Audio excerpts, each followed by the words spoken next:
NMLS number 65084, equal housing lender. Woo! As an adult, don't we all miss spring break? Nothing like taking a week off from all your responsibilities. Well, here's the next best thing for adults, a spring break from house payments. SaveWithConrad.com can help you get rid of all your credit card debt, just like that. We're routinely helping our listeners save $5, $6, $7, even $800 a month. And you don't need perfect credit or money out of your pocket to do this, but check this out, no house payments for 2 months. At SaveWithConrad.com.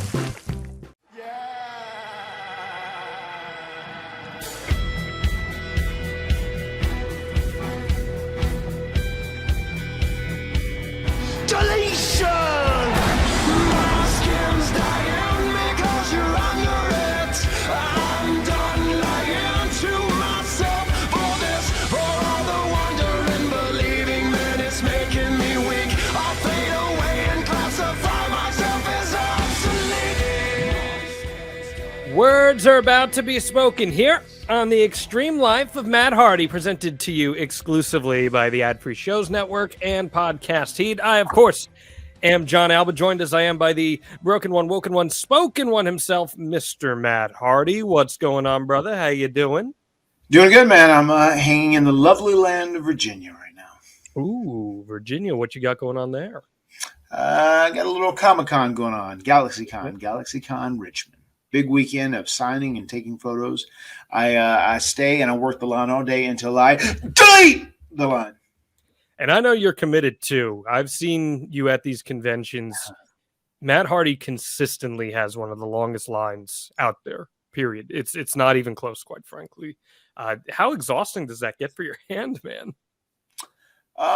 It's almost more exhausting when it comes to just the terms of mental energy you use, because I think there's so many people that want to share their stories about you and experiences with you. And I think a very important job of being a pro wrestling superstar and doing these Comic-Cons, GalaxyCons, is listening to people too, because they want to have their stories be told.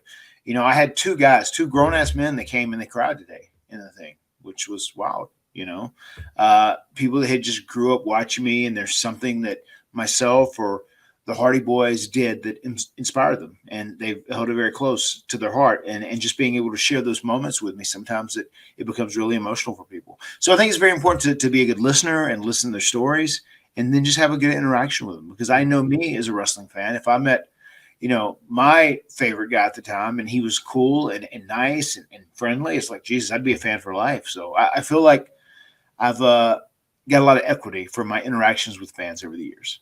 How does that make you feel when someone gets emotional around you like that? I mean, it's obviously very flattering. It's very humbling. And just the fact that you've been able to emotionally connect with people without even knowing them in real time, without physically meeting someone, just them seeing your image through a television. You know, there were a few people today said, I just can't believe I'm here in front of you, and this is real. Like, the only time I'd ever seen you was on TV. I thought I would always only just see you on TV. So it's really flattering, man, and it's amazing. And I'm just, once again, I can't say it enough. I am blessed beyond measure when it comes to the fact I've been on TV for so long, and that I've been able to stay as healthy as I have to continue doing what I love. Awesome stuff, man. Awesome stuff. You deserve it. You've put a lot of work in over the years, and yeah, you've built up your equity, and you can build up your equity too. You see this Matt Fact, Matt Fiction t-shirt that I've got going on. Well, we're in the spring season, my friend, which means you can go pick up your baseball tee, Matt Fact, Matt Fiction, boxofgimmicks.com. This thing is so freaking sweet.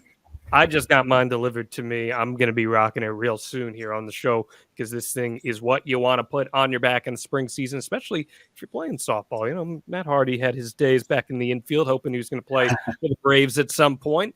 Boxofgimmicks.com. Just go search for the Matt Hardy, the Extreme Life of Matt Hardy collection there, and you will be able to pick up this sweet baseball t-shirt, Matt Fact, Matt Fiction, or some of the other fantastic tees that we have on there, like Let It Play Out, which is... Let It Play Out. Man, that is one that has certainly earned itself some equity in recent times here. Yeah. Across multiple companies. I do want to ask you, because last week we had All Ego Ethan Page on the podcast. First off, what was my bestie? yeah, what was the reception you got from that podcast? And second, since we didn't get a chance to talk about it last week because we taped before the match, rough one for Stankley, huh? Yeah.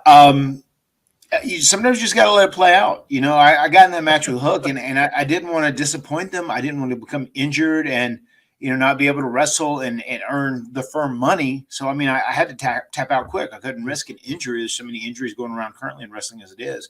And, you know, sure, that meant Stokely had to wrestle Hook. And, I mean, poor Stokely, he's going to be out 5 to 6 weeks at a minimum, they said. Could be a couple months. At a minimum, he's going to be out 5 to 6 weeks. So, you know, now that my dear friend Stokely has been taken off the chessboard. He's been deleted. You know, he has been deleted, so to say. I mean, he was red rummed, which might even be worse than deleted, especially if you say it backwards in the mirror 3 times. But yeah, considering he's gone now, I think Ethan has to really avenge him. You know, I had my match up with Hook. Ethan has to avenge Stokely. We can't let this tragedy. It was just a travesty and a tragedy, and we can't let Hook get away with the way he did to Stokely. It was he beat him. It was a tapestry. I mean, and Ethan must avenge him. I mean, I'm drawing up the contract. As a matter of fact, I'm putting it together right now. Oh, fantastic! Yeah. Fantastic. What kind of contract is needed for a match like that? I mean, I'm going to make sure to get, you know, Hook's name on the line. I've got his real shoot name. I know everybody thinks it's Hook, but I've got a shoot name, and then I've got you know, Ethan Page's name on there, and I'm gonna throw a couple bonuses in there for Ethan just to make it all the more special. And it's really going to be just a monumental occasion when Ethan avenges Stoke. Taking care of your employer, I think that's great. It normally goes the other way around, but I think it's great that you're looking out. Did you get good feedback from the podcast? Yeah, great feedback. People really seem to enjoy it, you know, and they really enjoyed the very authentic and very genuine interactions during the podcast between myself and All Ego, and I'm glad, man. You know, once again, he's my bestie, you know, and I've got his best interest in mind. He knows that whenever I put together this contract. He's officially Tio now, so that's pretty indicative of how tight you guys have gotten. He's TO2. TO2, and we're talking about TLC II today on this podcast. More on that in just a second, because this is going to be an all-time episode of The Extreme Life of Matt Hardy. You know, we're talking WrestleMania, buddy. This is WrestleMania week. It is. You and I, we're heading out to LA. We're going west, and it's going to be great. You're going to be signing at WrestleCon. And I know your line's going to be insane for that, but it's going to be a madhouse, John. It's going to be fantastic. I'm going to be out there doing coverage for Fight and for some other outlets as well. It's going to be so much fun. But WrestleMania, man, it's such a special event. It is what allowed this industry to just go to that next level, because pro wrestling would never have reached what it is today. AEW would not exist today. Impact would not exist today. Ring of Honor would not exist today without WrestleMania. How special is this time of the year for you as someone who's experienced so many WrestleManias? I mean, it's like Christmas for pro wrestling. It really is. It's that special time, and it's just become such a big and such a monumental week in general. I mean, all the other companies kind of migrate that way, and they end up piggybacking off WrestleMania, and it's a very cool thing to see. It's a very cool thing to witness, and there's just such a very amazing fever and just excitement in the air whenever WrestleMania week comes around. And I think this is a good one too. They've done a good job building WrestleMania, and I think it's going to be a really, really good, productive WrestleMania. Yeah, plus you got Supercard of Honor too with your boy, Mr. Briscoe going against Samoa Joe. Holy moly, what a match that's going to be. Any thoughts on that one? Does Samoa Joe know what he's in store for? I mean, I hope he's ready for some of that chicken taekwondo. You know what I mean? Because he'll bring it. He'll bring it. I love Mark Briscoe, man, and I love Samoa Joe too, for the record. But it's one of those things. It's a great card. I mean, especially people that are diehard Ring of Honor fans. I think they're pretty happy with the card that TK has put together. Tony Khan he went hard for like a very Ring of Honor style pay-per-view. Hijo del Vikingo against Commander. They're not promoting it enough, Matt. We need vignettes. We need vignettes. Give me the vignettes. Man, what a match that's going to be. Just absolutely fantastic. You're right. He's giving the fans what they want. Cool too. Samoa Joe in SoCal, UPW, Rick Bassman, he's one of those guys. And we found out that John Cena is going to be opening night one of WrestleMania with Austin Theory. And, John Cena territory is in Los Angeles as well with Rick Bassman, as we talked about on our John Cena episode. What do you think of Big Match John going on first there, and what we can expect from him and Austin Theory? Well, I mean, I'm going to say this for Isaiah and Ethan. He's going to boost the ratings, man. He's going to make sure that WrestleMania buy rate is up. He's going to get back to the hotel, man. Tune it in, buy the pay-per-view, boost the buy rates. It's cool, man. I think it's going to be a fun spot for him. I mean, especially being the first match on WrestleMania. To me, I feel like if you can't be the last match, if you're not the main event, then I would just as soon be the first match, because that's going to be red hot. The crowd hasn't seen anything, and they're ready to go nuts. They're ready for wrestling when the time that first match comes up. Especially John Cena is going to be his first match in front of a crowd in a year and a half.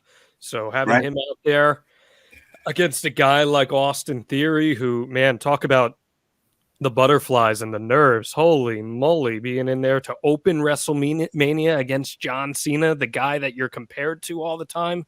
No pressure, right? Big deal. That's a big deal, man. Yeah. It's a very pressure-filled spot for Austin Theory, But I feel like he's been doing well. I'm sure he'll rise to the occasion. Mm-hmm. Yeah, this is looking like a stacked WrestleMania card, no doubt about that. I know that you had some interesting thoughts. We were texting about Omos versus Brock Lesnar, because this one has taken a lot of heat from the internet. Mm-hmm. And I know you're someone who's used to getting the heat, but I think you're willing to dish it back a little bit here when talking about this match. What are your thoughts on Brock Lesnar versus Omos as an attraction match?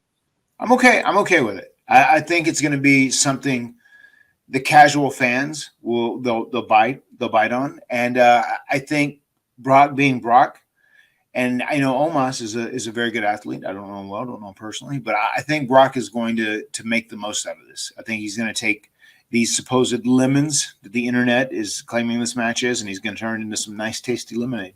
I think Brock's going to make this work. Your boy MVP will be ringside for that one, so we'll see. Maybe there will be lemonade, but I hope there's not pizza for MVP's sake. That's all I can say. We also know, Matt, two pretty damn big matches on this WrestleMania card. A storyline that you've really enjoyed from the outside, the Bloodline climaxing. We've got Sami Zayn and Kevin Owens against the Usos. And then we have Cody Rhodes versus Roman Reigns. We've been letting it play out to this point. How do you see them playing out?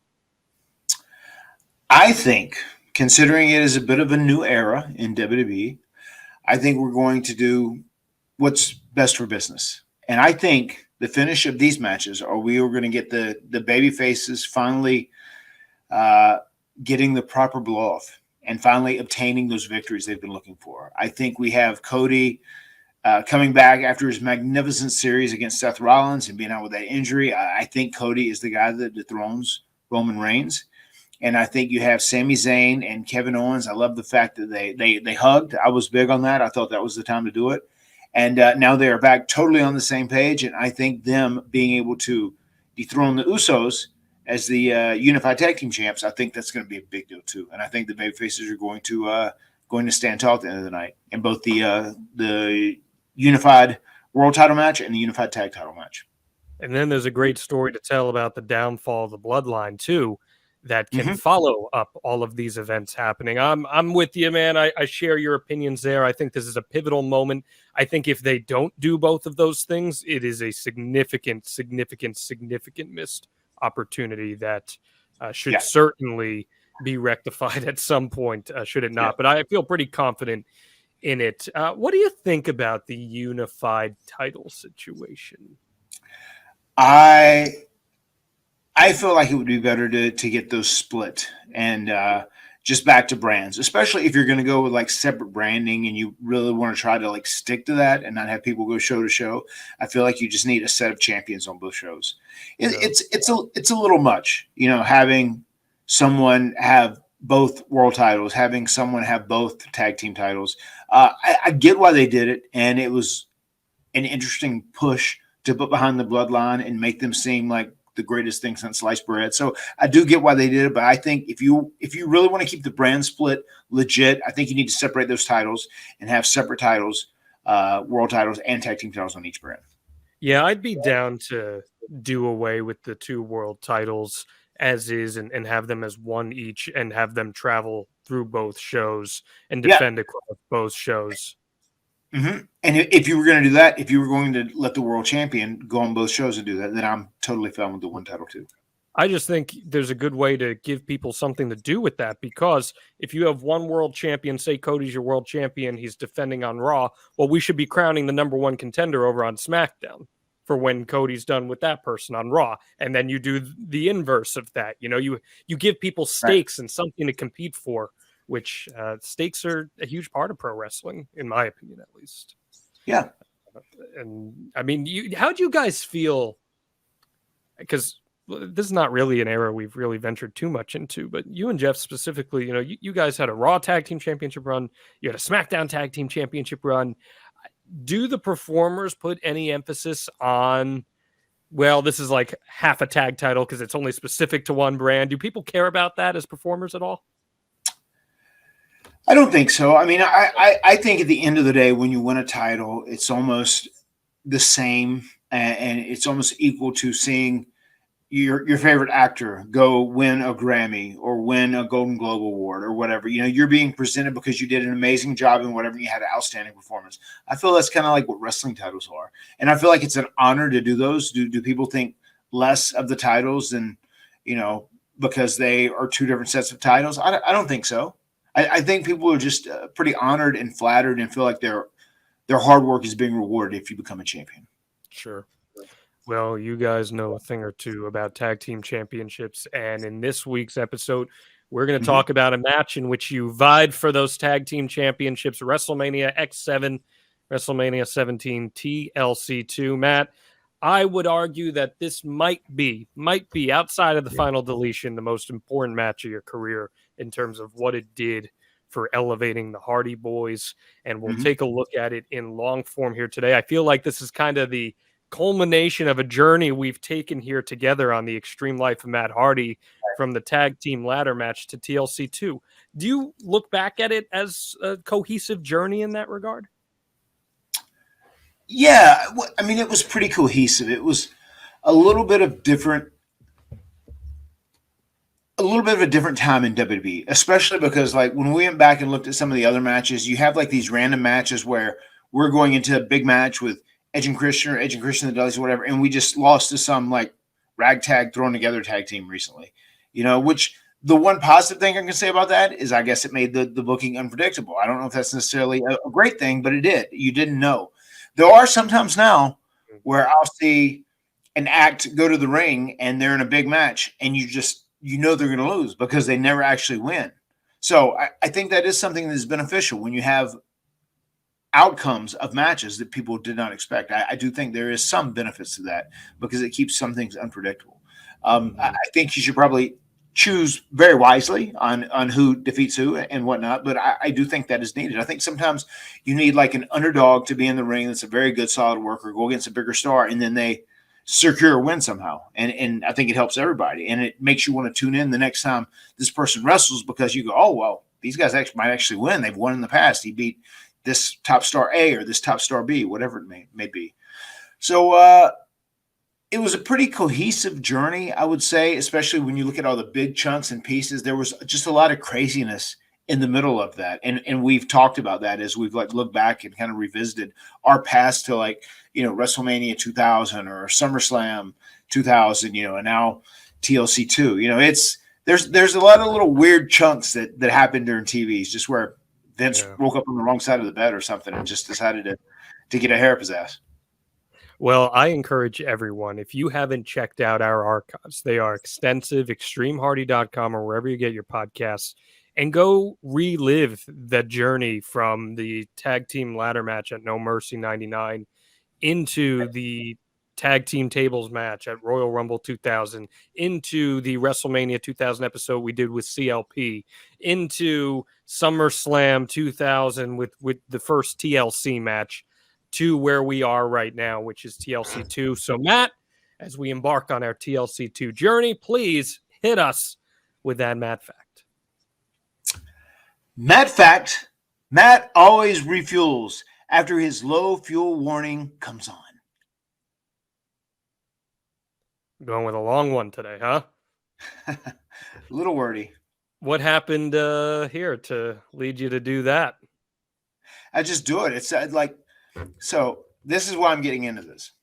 So my wife said last week, whenever I left for TB, and she'll say this too, whenever we're driving, she's just like, okay, well, I need you to get gas. You know, I don't want to get gas. Like, she'll drive it till like it runs out of gas. So I need you to get gas. Like, holy fuck, that's why I got married. I want a man to do this shit for me. Whatever. That's what they're supposed to do. Okay. And then like I'm driving to the airport, said, yeah, I got in the car and now I'm taking Woofy to his jiu-jitsu lesson. She said, and it's on empty. Why didn't you fill it up? And I was like, I didn't even drive that car when I was at home. Like, the only times we went out, me and you, we took my car out. We didn't take the Escalade. I haven't been in that. So you can't really put the heat on me for that, because anytime I'm in it, I always fill it up. And as soon as like my light comes on, I just fill it up and get it done. You're going to have to do it anyway. And like, she will like she'll hope that she can drive it and just make it home so that I can actually do it the next day. It's one of her little pet peeves. She hates having to put gas in a car. Huh. And that's what inspired that. Interesting. I would have thought she was the other way around, where you get past half a tank and she's like, fill it up. That's how I would have perceived her to be. Instead, she's cool with riding it all the way low. Yeah. I mean, she took Maxo to his guitar lesson one time, and she like was rushing to get there, and then she sat in the car with it running the whole while and actually ran out of gas. No. And like had to, and like called AAA to like bring 2 gallons of gas to like put enough gas in to get to a gas station. And she said, oh my God, it took an hour to get. I said, why didn't you just fill it up with gas on the way there, or at least put some in it so you wouldn't? She said, well, I didn't have time and we were rushing. I said, he could have been a couple minutes late. It wouldn't have taken that long. There's 7 different gas stations you can go by. So I think the biggest thing in all this is like, she's like, look, this is why I got married. She said, if I didn't have a man, I should have just married a bitch. Like, I want a man to do my stuff for me. What the hell? She just wants me to do it. That's what it comes down to. She wants me to do it. Give you the heat. Yeah, give me the heat. She gave me the heat. We didn't even drive in that car, so I don't know. This was on you, not me. Oh, man. Burying Queen Rebecca here on the Extreme Life. I hope that doesn't turn around in your face, my friend. Oh, it will. But she knows that. If I drop the car, I'm happy to fill it up. I don't mind getting gas. I like getting gas. I like doing little shit like that, little dumb shit. It's easy. Those are the easy things. See, in Jersey, we pump fists, not gas. I know. That's how we do it up there. Oh, brother. There's people in Jersey, they're lazy. They don't want to pump their own gas. I'll just pay this guy to pump it. My mother is a Jersey girl through and through. She's never pumped gas in her entire life. Anytime I've traveled. Never pumped gas. Anytime we've traveled out of state together, I've been doing it because I've lived out of state, so I know how to pump gas. But there are so many people in New Jersey who have no idea how to pump gas. Oh, boy. None. And it's funny because you can always tell if you're out of state when someone is trying to fill up their tank if they're from Jersey, because they're just looking there like they have no idea. Yeah, I was in Philadelphia recently, and it's right across the river from Jersey, sure. And someone's filling up their tank, and they're just like staring at it. They got like the handle in their hand. They're like not knowing how to pop open their tank, and I just was like, "I'll help you out." And I tried to get to and I looked at a Jersey license plate, said, "You're making my people look bad. You're making us look bad. Not a good look, buddy. Not a good look." All right. Jonathan, I can't believe your mom's never pumped gas. Oh, don't you dare. Don't you dare use the full name. Oh. I just want to come with your government name once. Oh, my goodness. Yeah, that's what your wife calls me now, Jonathan. I'm sure. She literally texted me one time this wh... and ended it with ... Jonathan. And I was like... there's another state besides Jersey where they have to right? Gas. Yep. Yeah, that's what I thought. I didn't even realize that. We were there just recently in Portland, and I started pumping the gas. Hey! What? We have to do that. Okay. So funny. That's so funny. Yeah, she texted me one time and I was deciphering the text because there's abbreviations every other word, as you alluded to in a Oh my previous God. Matt fact. So I'm reading it and I just see ... Jonathan at the end. This is some good banter here. Love you, Good Queen banter. Rebecca. Anyway, all right, TLC 2, back to school we here. go. So I think our story kind of has to start. We're talking No Way Out 2001. February time. You're on the road to WrestleMania. At Royal Right. Rumble 2001, you and Jeff don't really have much to do. You actually are in the Rumble at the beginning of that. That's one of my all-time favorite Rumbles. And you and Jeff end up going at it in the Royal Rumble match. I guess I should ask you about that first before anything. One of the first times we got to see you guys lock up in a WWE ring together. You both take your shirts off at the same time. Crowd goes nuts for it. What was that experience like? It was fun. I mean, we always grew up being huge fans of the Royal Rumble. It's just such a fun match and so unpredictable. And you always get to see some intriguing confrontations in the Royal Rumble. So that's how we viewed it. We're like, oh, this is pretty cool. This is an opportunity for us to not be heated or not hate one another, but just go in here and actually wrestle, in the spirit of competition and have some fun. We enjoyed it, man. Well, you're in the ring with Drew Carey. Drew Carey eliminated us. He really didn't, but we had to get out and empty the ring for Drew Carey. So in theory, Drew Carey eliminated us. How was Drew Carey to work with? He was fun. He was nice, very social. He was very, very nice. WWE Hall of Famer Drew Carey. That is, and he ends up in there with Kane. His spot with Kane is so great, where he offers him the money and then he just climbs out of the ring instead. That is one of my favorite Royal Rumbles. Go check out the 2001 Royal Rumble if you haven't. But then at No Way Out 2001, Matt, you're not in the tag title picture. We're a month out from WrestleMania. Instead, you're on Sunday Night Heat, wrestling Rikishi and losing in 3 minutes. Yeah. So I'd say let it play out because we know where it's taking us to. But in February, did you know you guys were going to be doing a second tables, ladders, and chairs match?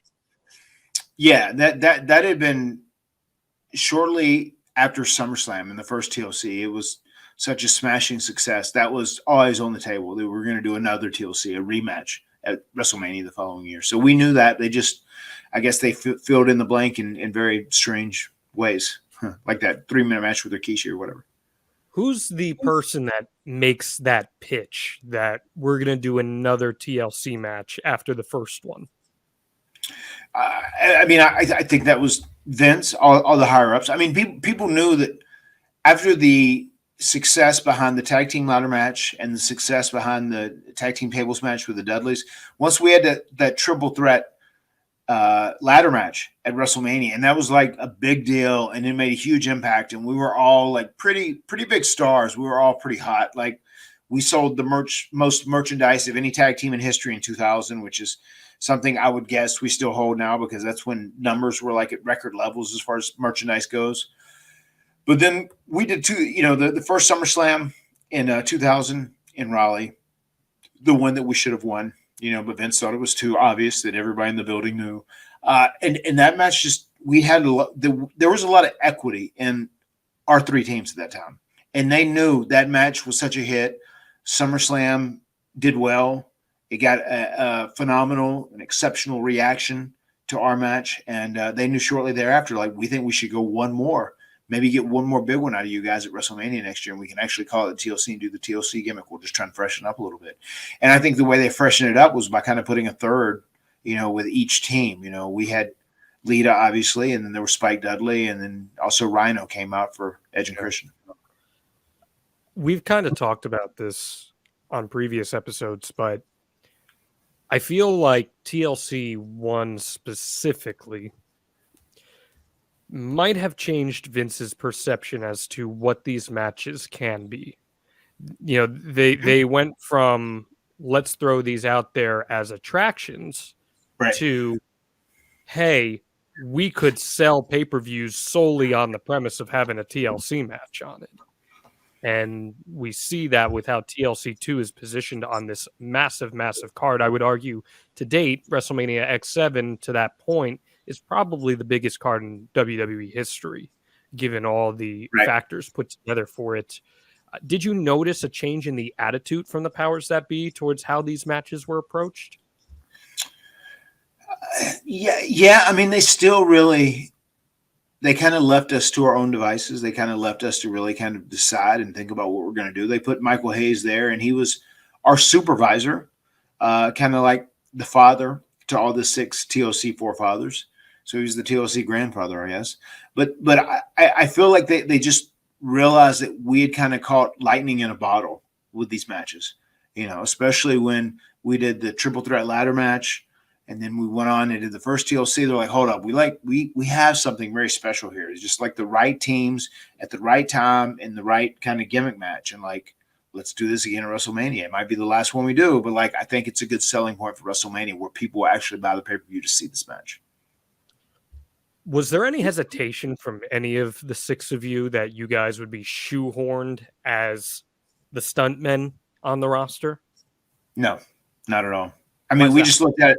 We looked at it as a golden opportunity. You're getting a chance to go out and be one of the biggest advertised match on the show. You're one of the selling points of WrestleMania, SummerSlam, whatever it may be. So no, there was none of us had any fear of that.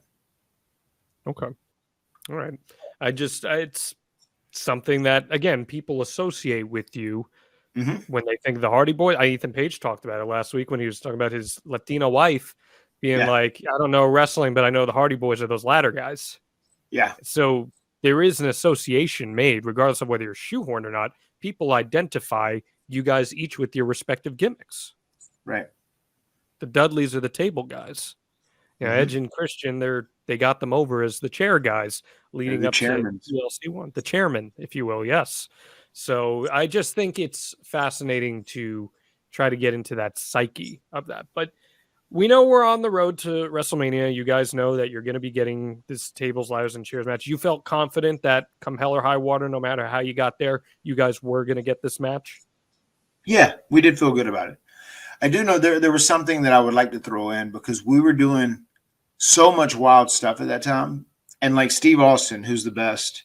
I know you did that. You mentioned where he did that shout out. That was so cool. Thank you for sending me that when he was doing that little interview. Yeah. There was one point I know where he said, like, we've just gone so far with like the way we're taking chances now. He said, you guys are doing your stuff. It's gimmick stuff, this, that, and anything. But we have to remember at the end of the day, pro wrestling is about characters and about telling a good story. And that storytelling, he said, and I think, and I'll never forget this, this was very influential too. He said, like, you guys aren't to blame for this. It's just kind of the direction we've went all through this Attitude Era. He said, but he said, do you know, God, what is the song that the re-education, what was it? Is it Lauryn Hill? What is her name?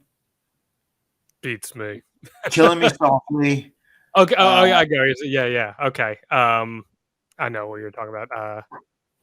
Sometimes we need the re-education of something, but Stone Cold, he said, what we need to do, like that song, he said, we need to have the re-education of the wrestling fan. He said, we need to scale stuff back some. He said, you can do big stuff here and there, but we're just doing it way too much.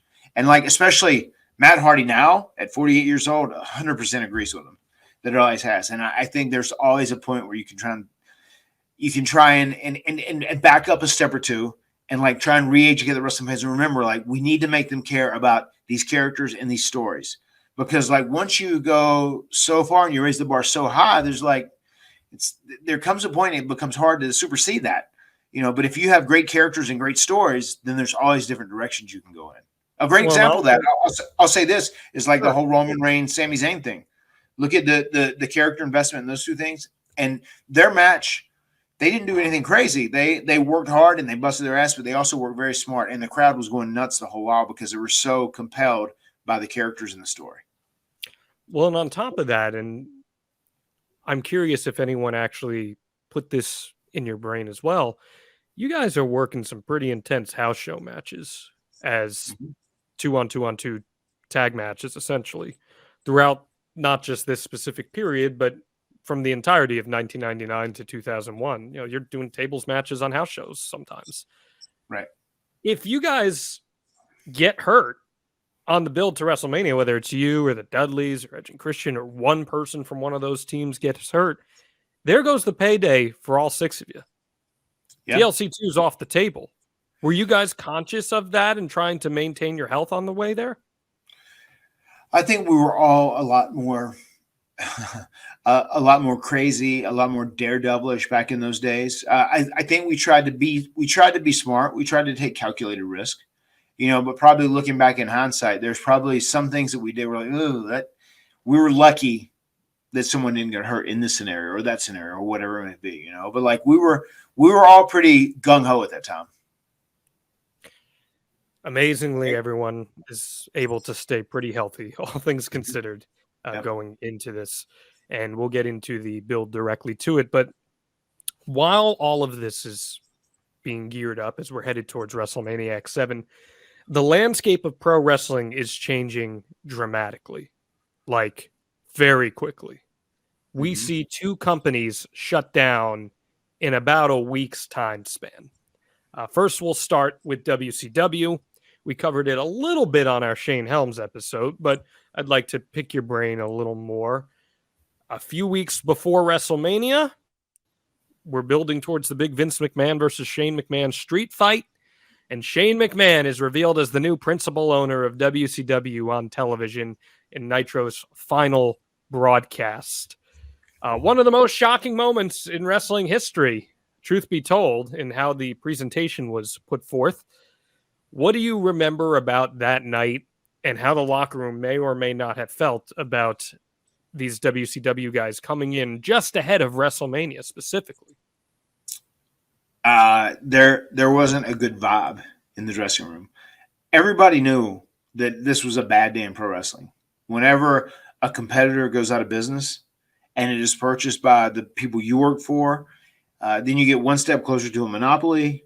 So many people get leverage taken away, which it's just bad for everybody.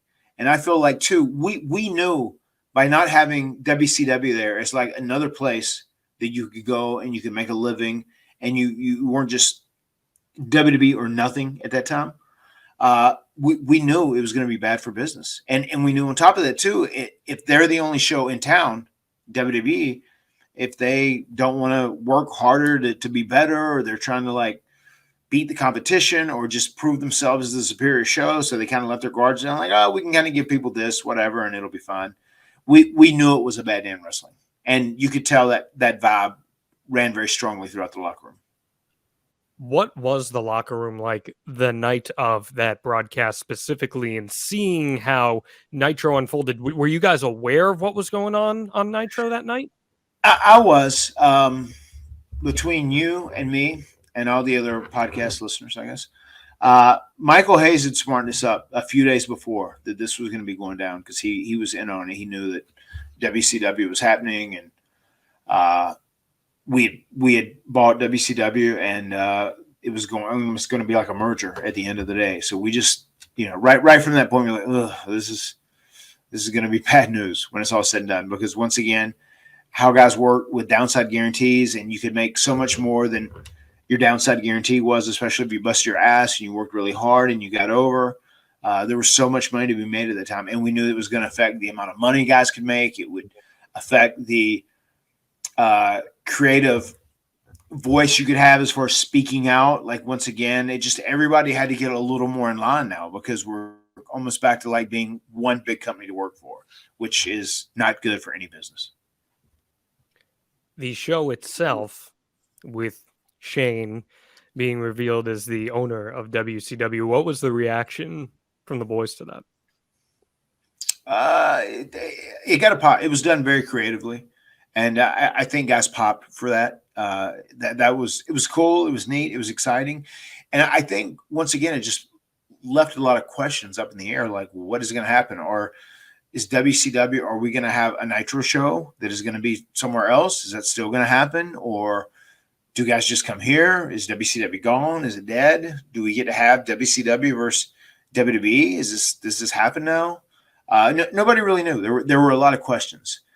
Just the one thing that everybody knew overwhelmingly, that it was probably going to be bad for the boys at the end of the day, because it was going to take away a lot of leverage and take away a lot of rights. Well, and eventually WCW again, the plans were it was going to be this whole nother brand. It doesn't end up happening due to a myriad of things. We talked about that on our Booker T episode, available in the archives as well. But there was a plan at one point. I'm curious if you are familiar with this story, because this is kind of us talking about WrestleMania X-Seven as a whole here on this episode. There was a plan where the WCW guys were going to invade WrestleMania. Are you familiar with this story? I think I heard this story before. Yeah. Okay. So the rumor is, as explained by Lance Storm one time, was that the WWF flew in a group of WCW guys, and they were going to keep them hidden in secrecy. They were going to eventually have this big run-in in the Vince versus Shane match. But Sean Stasiak at the time did some sort of an interview where he stooged off that the whole thing was about to happen. And Vince got word of it, and he killed the angle. And instead, the WCW guys ended up just having one camera shot of them watching from the skybox, where they basically insinuated that they bought tickets to be there. Do you remember there being any heat for an incident like this now that I recall that aloud for you? Yes, I do. I do remember there were some people upset with Stasiak over that. Do you remember anything else specifically about it? No, I do remember him doing an interview and like stooging something off that they were talking about doing. And I once again, I remember I had heard buzz that there was going to be some sort of WCW representation at WrestleMania, and they were going to do something, make an impact, make a statement, whatever. But then this interview happened, and then everything changed, and they just ended up sitting up there in like a box seat somewhere and just hanging out, like watching the show. Well, fortunately for them, they understood that when you're going to an event, sometimes plans change for the better or for worse. And in their case, they had to buy their way to WrestleMania instead of debuting on the main stage. But fortunately for all the WCW folks, Matt Hardy, they had a pretty damn good hookup, did they not, for some sweet seats? They sure did.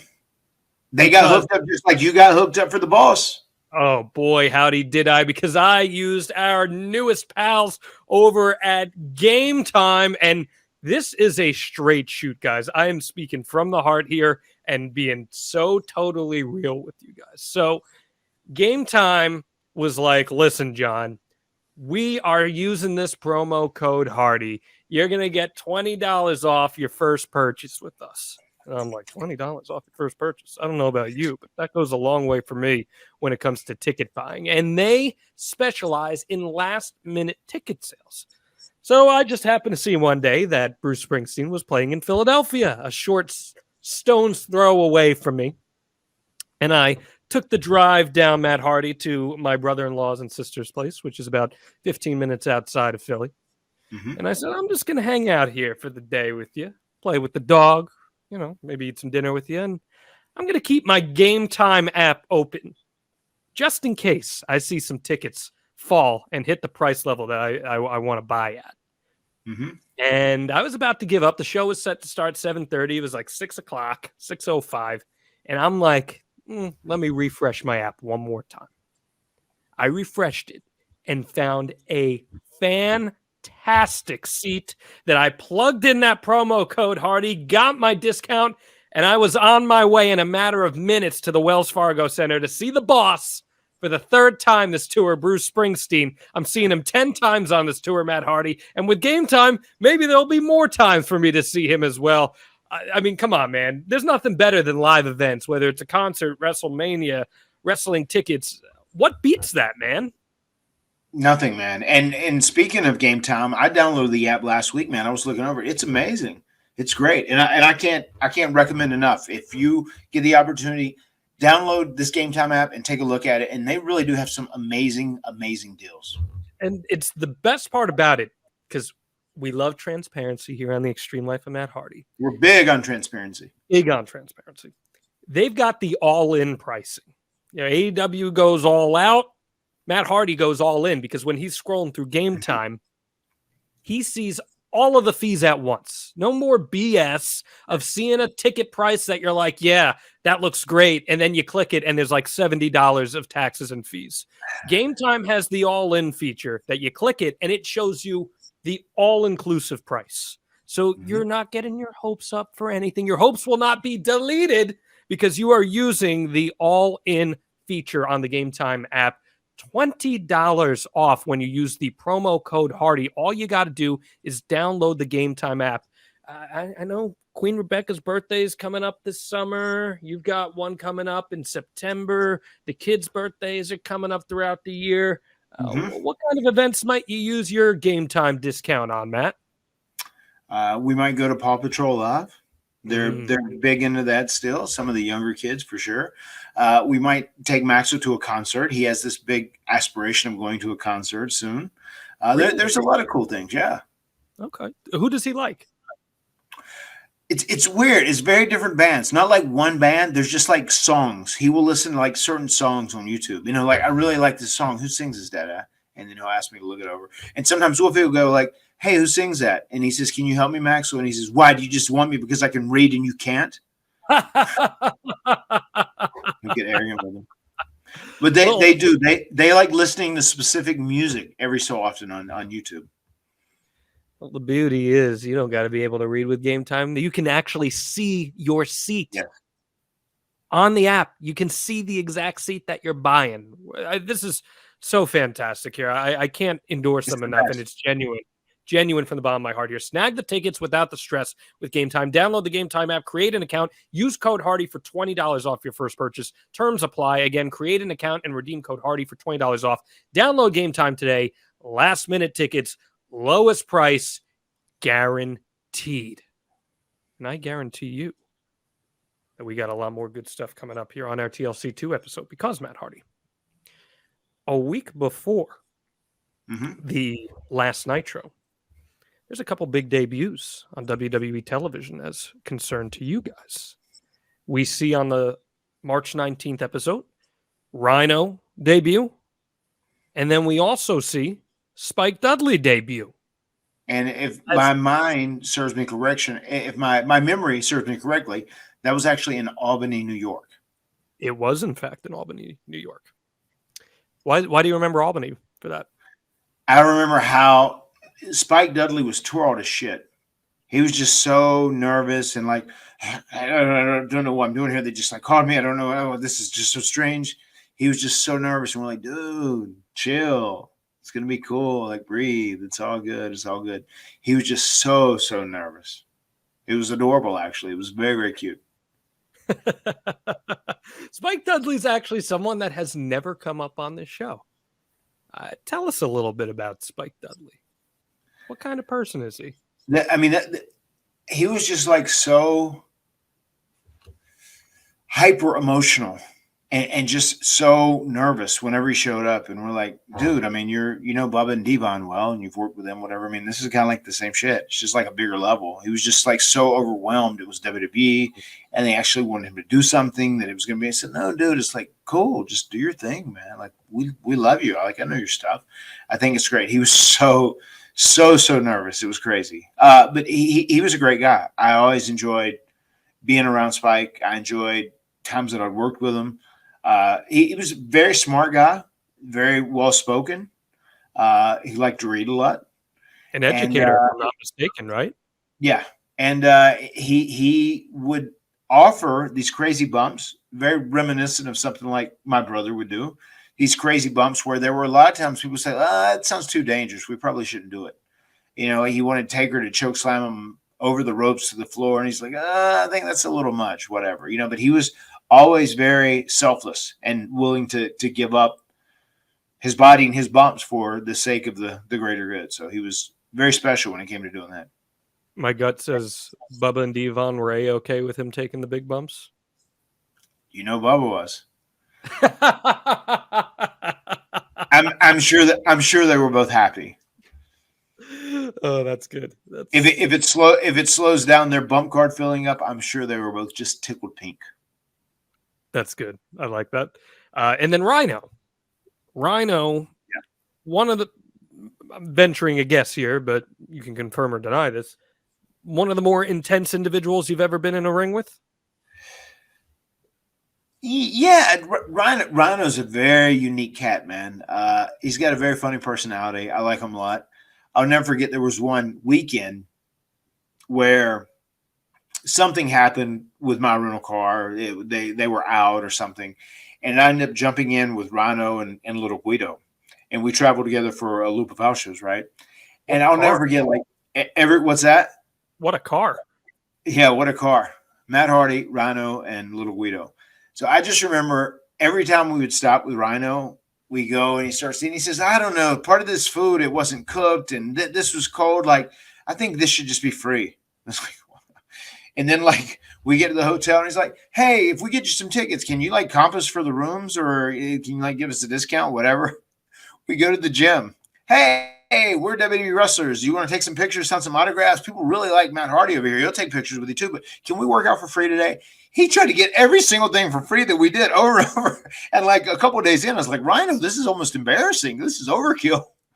He was a big worker, brother. He was trying to make the most out of being on that road. He's trying to pocket as much money as possible. Hey, listen, man.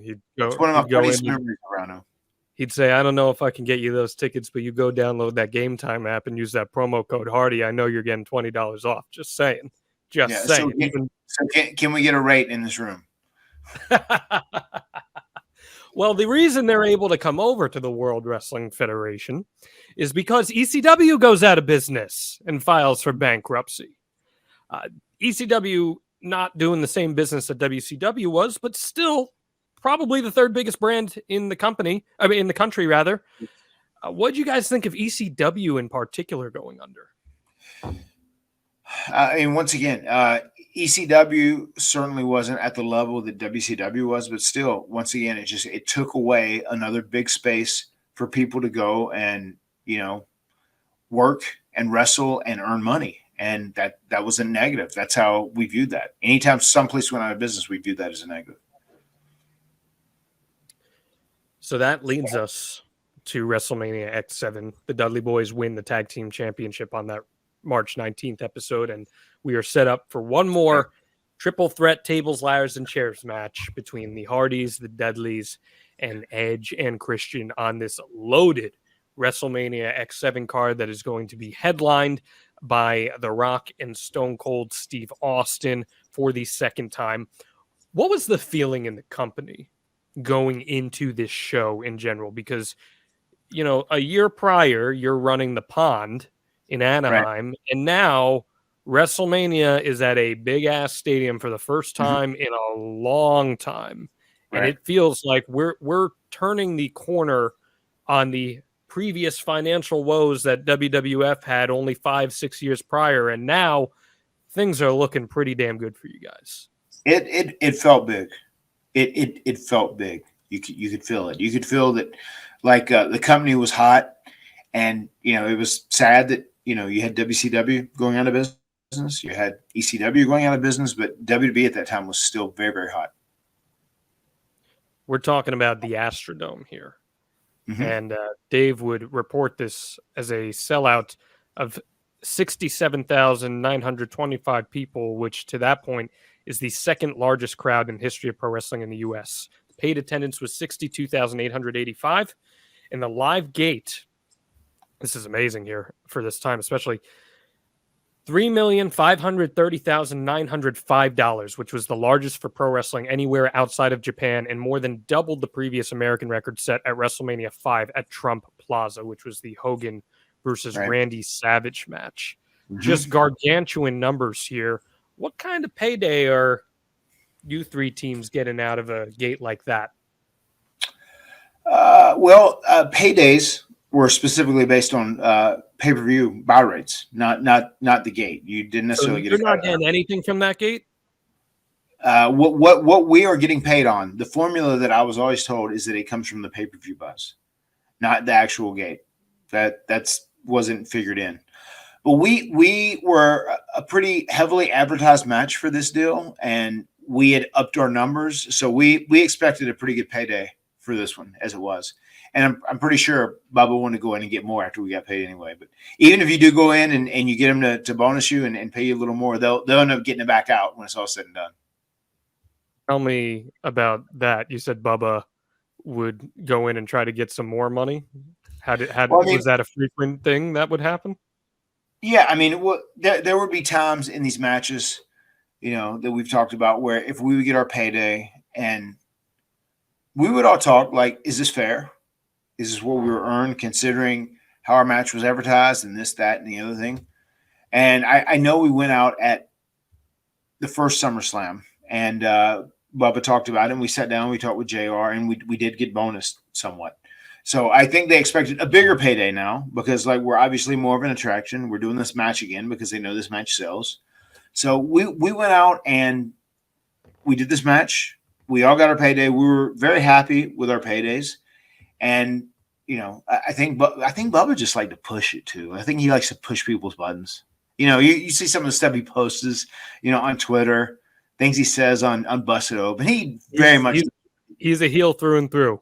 He very much knows what he's doing when he's pushing people's buttons. So it's like, sure, we got, 50,000 each, but I think we should have got 55 or 60,000 each. We need to go ask for more, So that's one of those things. And then the group, we'd kind of sit down and we wouldn't go in there to JR and we wouldn't be dicks about it. We would just talk about, things very fairly. This is where we're positioned on the card. This is, the match we were when you count from the top match down and how did this equate out where this is what we all get? And so we've got more. And he says, well, it's a little harder with you guys. You got to keep in mind there's 6 of you in this match. And now I also got to pay the other 3, your thirds. He said they get cut into. So, it is what it is. So this is pretty good when you look at you look at the haul. We ended up putting $350,000 on this match. And then we had to divide it up amongst all of you or whatever.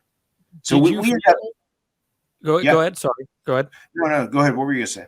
I was just going to say, did you feel JR was generally fair to you guys? Yes, I did. Okay. And one of the reasons I feel JR was extremely fair to us, when myself and Jeff, we first started getting hot after we were with Michael Hayes, and we had a long period where we were working with Edge and Christian on the road. He would pay us there'd be a lot of nights we'd probably make, we're doing 10 nights on, 4 days off, whatever, where we do work Edge and Christian in house shows, 5 nights back to back, 6 nights back to back, whatever, and we'd get, 1,500 to 2,000, whatever it was each night for whatever the match was. And then he would bonus us all 500 for each one of the nights, especially when he got these great reports. So those bonuses was very fair. We were his guys. So he had a lot of stake in us as it was anyway.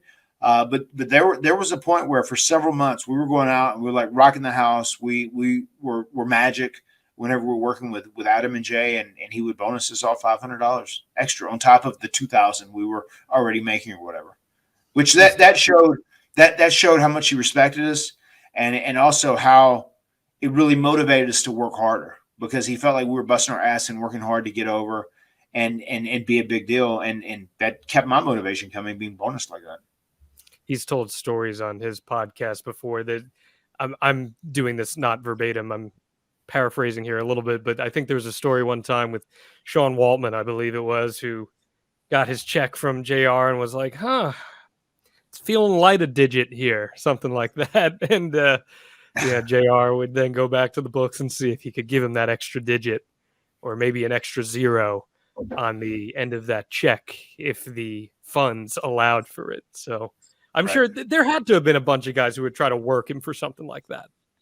I'm sure that was a constant thing, especially the top guys, the guys who've been around, the vets, the top guys that are always trying to. I mean, wrestling isn't just a work in the ring; it's a work outside the ring too. Guys are just working each other nonstop. Well, hell, Jim, you and I both wear a cowboy hat. I feel like you could slip one under the rug. Yeah, you never know. Hey, WrestleMania X-Seven at the end of the day does a total of 1,040,000 buys, combining the international and the North American rate. Do you remember what your payday was for the show? I want to say I think we made 50 or 60,000, all the guys in the match. Individually. Yeah, individually. Okay, gotcha. Yeah, that's not a bad day at the office, man. That's not a bad day at the office. And then Not you at all. combine that with merchandise as well. And all things considered, you guys all make good money for putting your bodies through quite a bit. And Matt, I know you've been putting your bodies through quite a bit for a long time, but thankfully with our pals at AG1s, you are making sure you're feeling good coming in and coming out of TLC matches. Every single day, man. I was up this morning at 7 o'clock. I texted you early. I went to bed early last night, 7 a.m., and I take my AG1 and mix it up, and I start sipping on it, and that makes sure my day starts right. And with one delicious scoop of AG1, you're absorbing 75 high-quality vitamins, minerals, whole food source, superfoods, probiotics, and adaptogens to help start your day right. It's a special blend of ingredients that is going to support your gut health, your nervous system, your immune system, your energy, recovery, focus, aging, all of those things. It's going to cost you less than $3 a day. I go out all the time and spend more than $3 on the most ridiculous things at the convenience store. But with AG1, you're putting that money to good use. It's cheaper than getting all your different supplements and pills yourself. You're investing in an all-in-one nutritional insurance. And tons of people take some kind of multivitamin, so it's important to choose one with high-quality ingredients that your body's actually going to absorb. AG1 is a small micro habit with big time benefits. It's one thing you can do every single day to take great care of yourself. Now, I don't know if you saw this tweet from All Ego Ethan Page, Matt Hardy, but last week when he was putting over the podcast, he put over the image and he said, "I'm so glad that the Extreme Life of Matt Hardy logo covers my man handles, my love handles."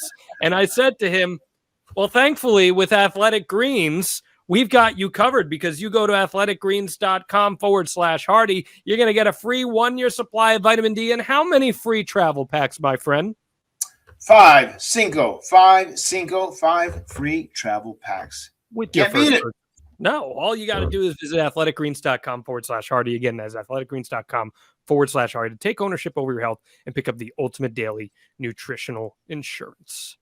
Got to give Ethan Page a lot of love, too. I don't know if you've noticed, that dude transformed his body tremendously over a very short time. He really killed it, and I'm sure AG1s were a big part of his diet as well. Yep.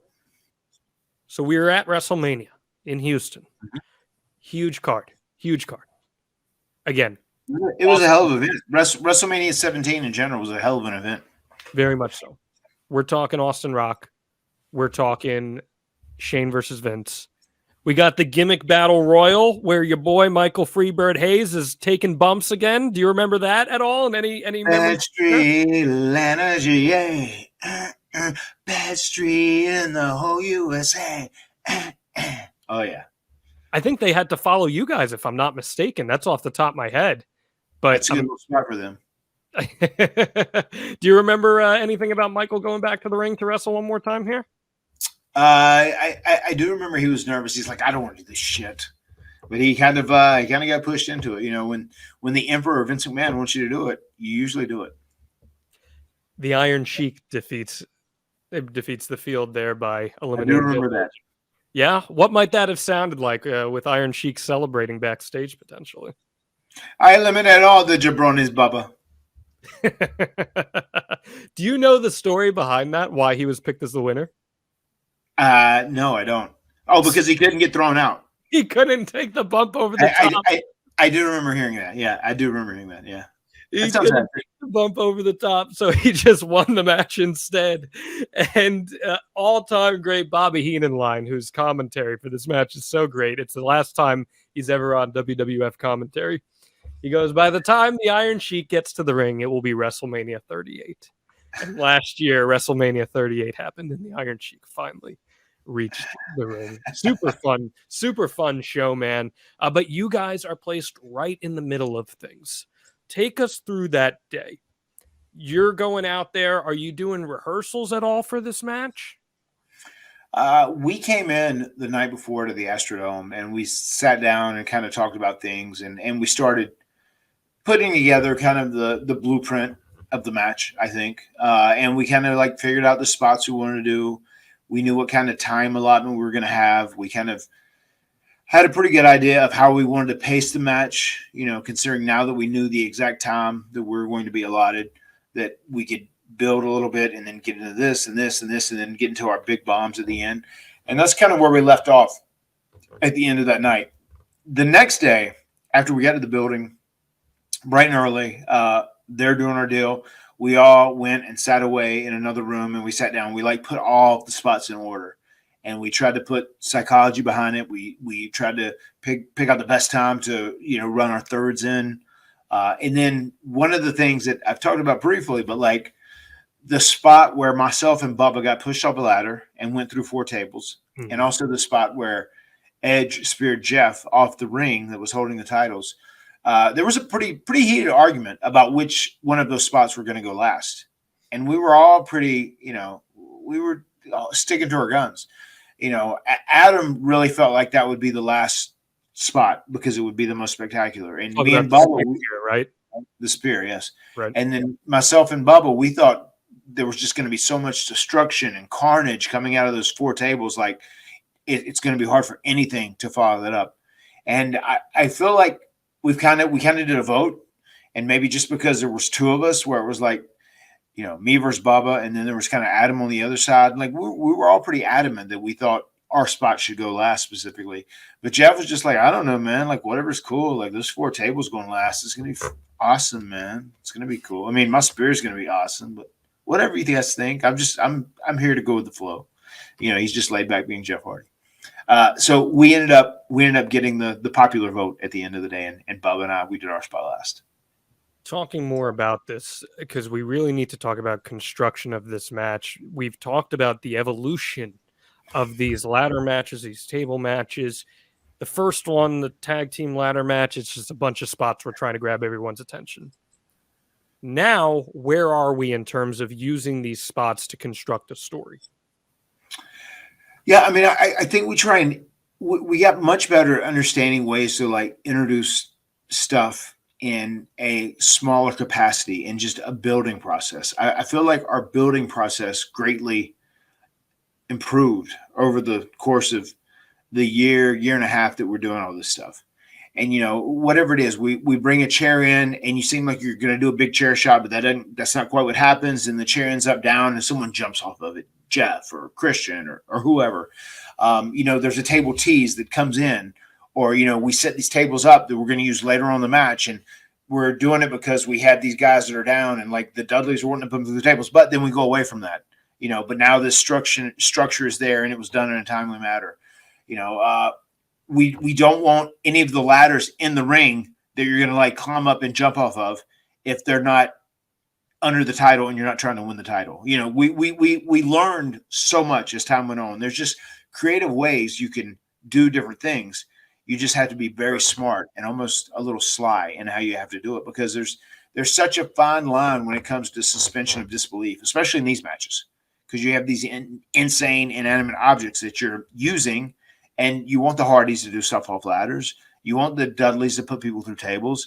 You want to see Edge and Christian do concertos and cool things with chairs, whatever. So we really found a good way to introduce things where they were smaller, and then we built to those bigger spots. And I thought this match was the best example of it. Even after we started utilizing some stuff, ladders, tables, chairs, whatever, the whole building process of bringing all of the team's thirds in were so great. And just the way it was almost like a waterfall spot or an up, using all the thirds too, I thought was done really, really well. Whose idea was it to include the third people? I mean, that was all of ours. That was a general consensus. I mean, we brought them in with thoughts that, in Albany, when Spike Dudley debuted and Rhino debuted, they were open, they were on the table now. We knew we were going to use them in this match and it would be beneficial. And I even think it was beneficial for Edge and Christian winning, because theirs was obviously the most powerful and probably the most dangerous, Rhino, in the big scheme of things. We had a girl with us, and then, Spike Dudley was the runt of the Dudley bunch, whatever. But then you had Rhino, who had been booked as this killing machine. And especially when he first came in, they kept him very, very strong. Well, it's pretty fantastic to see how you guys put everything together here. Is there an agent involved in this? I know you've mentioned in the past Michael Hayes was pretty hands-on with this stuff. You said in the tag team ladder match he was throwing out the ideas of the cartoon spots. Is he throwing anything wacky out here for this match? None that I remember specifically for WrestleMania 2, but he was our guy. You know, we were married to Michael. I think our whole group was. You know, I feel like Michael legitimately thought, like, you know, Jeff and I and Adam and Jay and the Dudleys, they were like his kids too, you know, and he was kind of like our supervisor. And I'll tell you, man, I've said this before and I'll say it again. Michael Hayes is one of the most creative people I've ever met in my life. And the way he can think out of the box, sure, he might say some stuff that comes off as outlandish, but he thinks out of the box like no other. And that's kind of I think that's kind of the perspective you have to take, especially in such a unique match, like a tables, ladders, and chairs match. You've got to think out of the box and think about doing things in a different way and kind of break the tradition, you know? So I loved having Michael there, and I loved interacting with him creatively and like, you know, working together and having a team effort. Well, I think the stage is set, my friend. I think it's time for us to queue up TLC 2. Are we ready? Yeah, let's do it. Hey guys, Eric Bischoff here, and just want to call a quick timeout. I want to tell your listeners about what I've been telling everybody at over at 83 Weeks for quite a while now, about all the cool things that are happening over at adfreeshows.com. A brand new series has arrived on Ad Free Shows. Top of the Card unpacks everything you need to know in the wrestling trading card space. And we're starting with the granddaddy of them all, the 1982 Wrestling All-Stars Series A set. Now, this set was not exclusive to any one territory at the time, as we were still right at the tail end of the territory era of professional wrestling. So it was basically a who's who in professional wrestling, with card number 1 being Andre the Giant.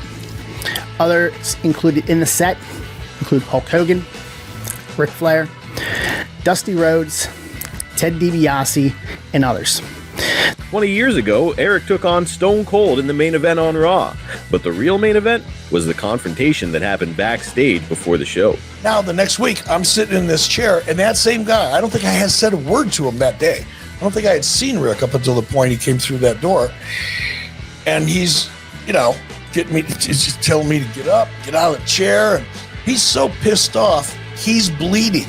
I'm on the phone, and he's got blood running down his chin because he bit his lip. He was so mad, he bit the inside of his mouth. He's got blood on a backstage confrontation. I hadn't even gotten out of the chair yet.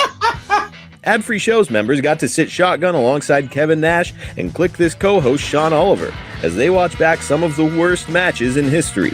None more so than the Yeti. Randy, now the mummy is not Frankenstein. You don't walk with your arms straight out with the arms out, right? And you know, a Yeti is also not a mummy, but I don't know. Was it Jim Hurd who was here? Well, whose brainchild was this? Who gives a fuck? That's just a small taste of what we've got waiting for you with 4 levels to choose from. See for yourself why Ad Free Shows is the best value in wrestling today. Sign up now at adfreeshows.com. All right, folks, if you would like to watch along with Matt Hardy and I, you can cue up the cock and go to WrestleMania Season 17 or WWE Network if you're an international listener, because you guys still have it. And you are going to be going to about 151.45 or so, 151.44, somewhere around there. And you can watch along with Matt and I. Matt and I are going to be watching it on the screen here. And we are going to relive TLC 2, my friend. You and I did this already on adfreeshows.com, and people were actually able to ask you questions as we watched it, which was cool. It's cool. We're going to get a chance to revisit it once again here in 5, 4, 3, 2, 1, begin. I do want to say, because we just missed this, but Kevin Kelly did give you guys a little bit of promo time and a pre-tape at Access, where you guys kind of put over the match a little bit. How excited were you and Jeff going into this match in particular? I'm very excited. I mean, this was our baby. You know, this is the, match we built from the ground up, in the big scheme of things. So the fact that I remember Kevin Kelly came, he said, I want to ask you questions about the match. He said, don't overthink it. He said, I just want you to give us genuine answers. So that was cool. That was cool that we got to do that. It's always nice when they make matches feel more important because they talked to the contestants beforehand. Yeah. Big time Kevin Kelly fan. I had a chance to work with him on the Monster Factory show at the ECW Arena last year, and he was just awesome. And he was actually part of our Monster Factory documentary series, which is on Apple TV right now. And you might even see a few Jonathan Alba cameos in that if you pay close attention. There's one thing I forgot about this, Matt, that blows my mind in hindsight. You guys had to follow up the Vince versus Shane street fight. Do you remember that at all? Well, here, before this, let's talk about your entrance here real quick. Yeah. Because I know this was a very special entrance for you guys. It was. As we come out here, I'm wearing what I have dubbed my Freddy Krueger shirt. And you see me looking very deeply into the crowd on my entrance, both sides. And Michael Hayes stressed earlier. He said, taking this moment, you see me right there. It's a good shot. He said, look around. He said, you're walking out in front of 70,000 people. You're not going to have these moments too often in your career. This is WrestleMania, the biggest show ever in history. And you guys are like one of the main events. You're one of the selling points. He said, take this moment in because you don't get to have a lot of these in pro wrestling. He said, really go out there and absorb every iota of this moment. And I did. The flash bulbs. So cool. So cool. All the flash bulbs were so amazing. All the signs used to be so amazing back in the Attitude Era days. So funny how things have changed. Now people are like out sitting on their phone. I was gonna say nobody needs any signs anymore because they can just tweet you their thoughts. Yeah, right. Exactly. Yeah. That's really, and they will tweet you their thoughts.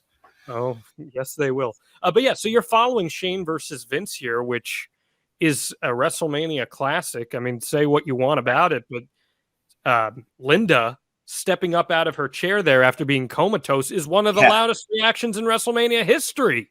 Yeah. Do you guys remember following that at all, or any of the expectations having to follow that? I do know we weren't worried.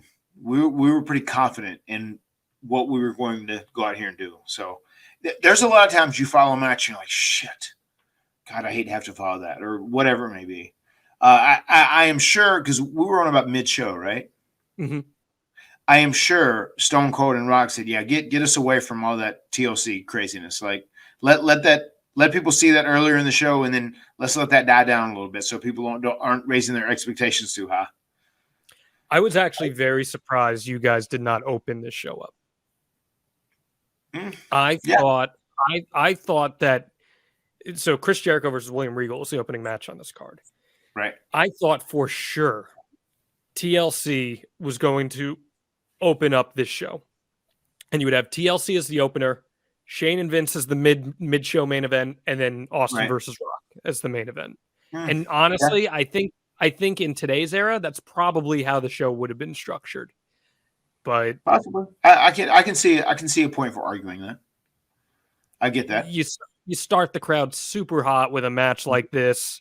Sure. Give them some time to come down a bit. Then you give them the big match with Vince and Shane, bring them down, and then you give them the Austin versus Rock main event.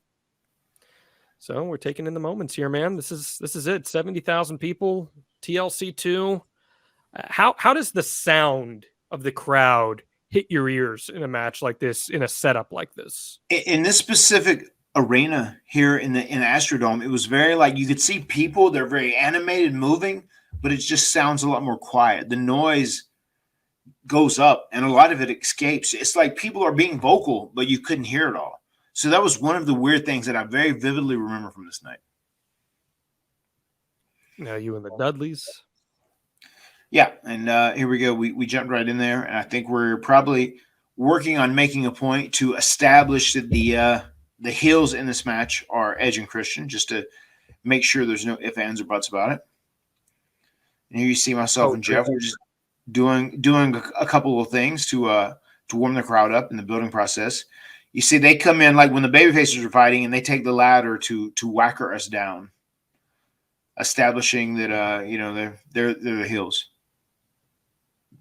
I'm going to ask you being the ultimate opportunist. I'm going to ask you this, and I'm genuinely curious what your response is. Does it matter if we know who the heels are in a triple threat ladder match? Well, it does if you want to elicit the correct reaction if those heels are winning. If you want to get them booed, I think you want to try and maximize the heat. So that was the story we're just telling. You know, I think they came in and they bumped out kind of like chicken shits earlier in the very beginning of the match. And then as soon as the baby faces were like going back and forth and starting to entertain the crowd, give them some good stuff, they come in and chop people down with ladders. And you kind of see them staying in control a little bit here. We might have Bubba starting to turn around. I don't disagree with you, for the record. I agree with you, but I ask that because when you have so many things happening in a match like this, it becomes somewhat of a spectacle that I almost feel like people get lost in the chaos and lost in the emotions of what they're watching, where maybe they're not so cognizantly thinking about, oh, these are the bad guys, these are the good guys. We're just here to see the spectacle. I mean, I think this match is a spectacle, but I do have a lot of respect because at this time still Vince really wanted someone to be a clear-cut heel. Mm-hmm. You know, his favorite type of scenario was the story of a good guy versus a bad guy. And, you know, obviously it's tough when you're out here doing a match like this that is ultimately going to be a spectacle, but you want to keep the heel as booed and you want to optimize their negative reaction as much as possible, I think. Big time bumps right out of the gate already here. Yep. And this is where we're getting into it right here. Even here, like this was one of the things too, like we had to take a minute. I remember even saying Christian, like, I want you to get up so that I put you down. That's why we're going to hit you with this. So it would like take you out, but we made sure the ladders were nowhere near the title. Little event Omega time? A little event Omega. There's some really cool pictures of this that are still out there lingering around. The flash bulbs going off, everything else. Pull off the shirts. Get the pop, then get shut down by the Dudleys. Did you guys feel that you were the most popular of the three teams? Yeah. Yes, we did. And also our royalty checks, they were 6 digits every 3 months. So that kind of let us know too. Well, that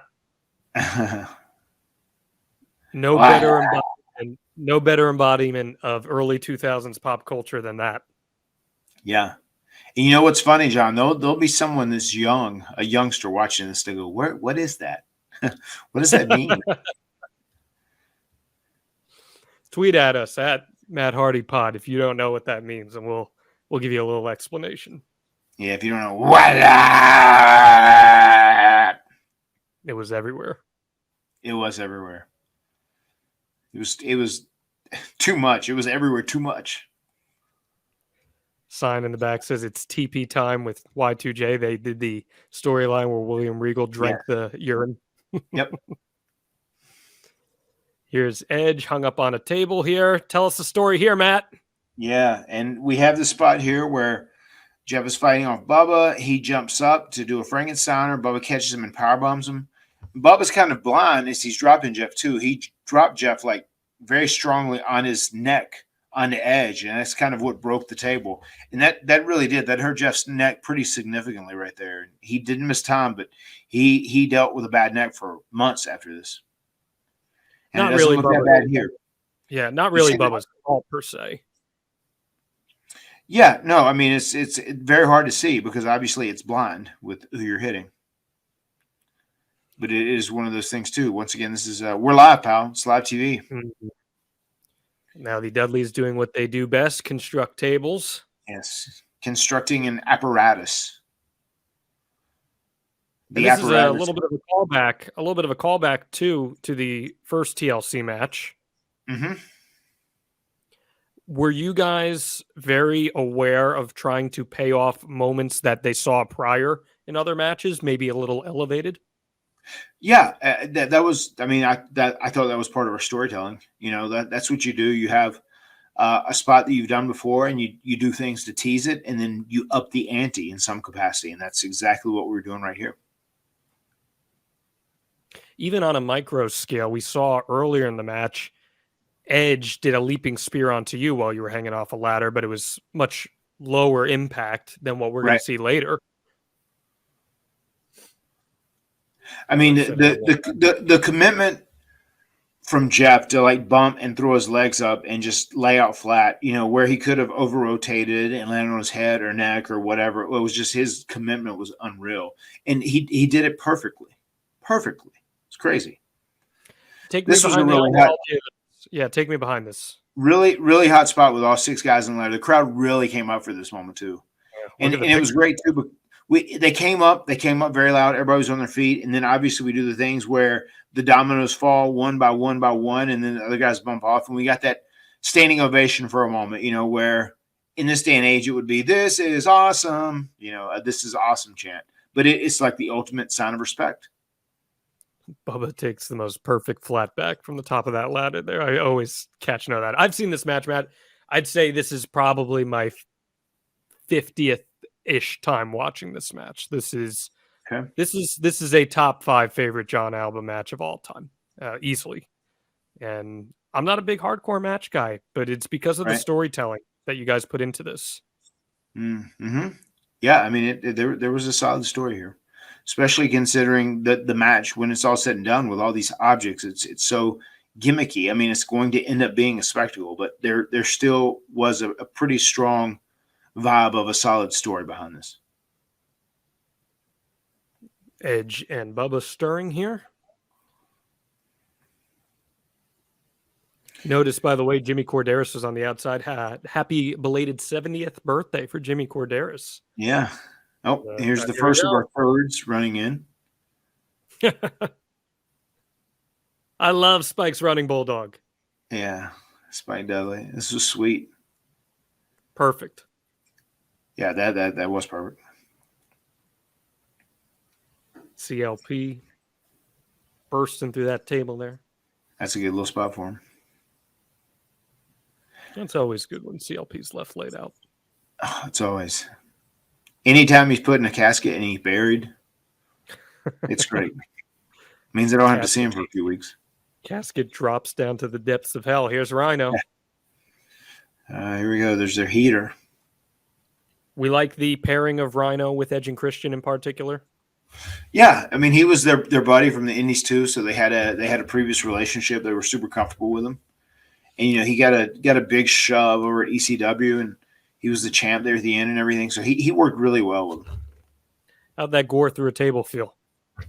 Easy, brother. Yeah, the gore wasn't too bad. No, it was fine. Yeah, he always made it look good. Yeah. Here comes number 3, Lita. Here comes the third.